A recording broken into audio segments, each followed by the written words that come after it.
¿Qué tal, viajero y posea? Porque dije que el viaje que vamos a hacer el próximo 3 de septiembre es única. Sigo sosteniendo y voy a seguir sosteniendo que es única por la forma en que nosotros vamos a hacer.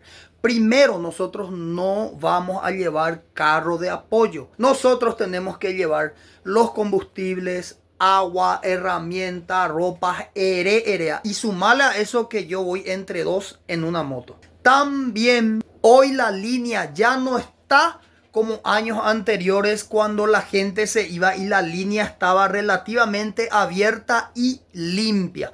Mucho talcal, sí, pero abierta y limpia. Hoy día, para llegar al hito tripartito nomás luego, se pasa por monte. Literalmente, está todo cerrado. Acuérdense que este año se vino la creciente y agarró todo el agua, toda esa zona del hito tripartito y del hito número 1 y un poco más adelante incluso. Y ahora que bajó todo, se cargó de maleza, se tapó prácticamente.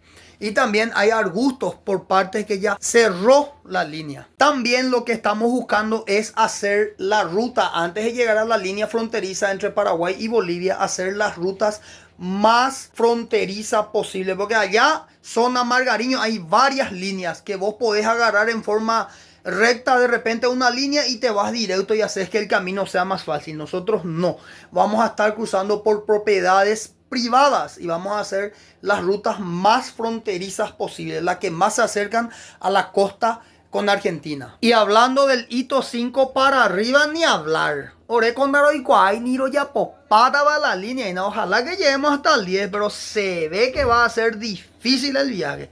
A los viajeros a tu imposible, Reina.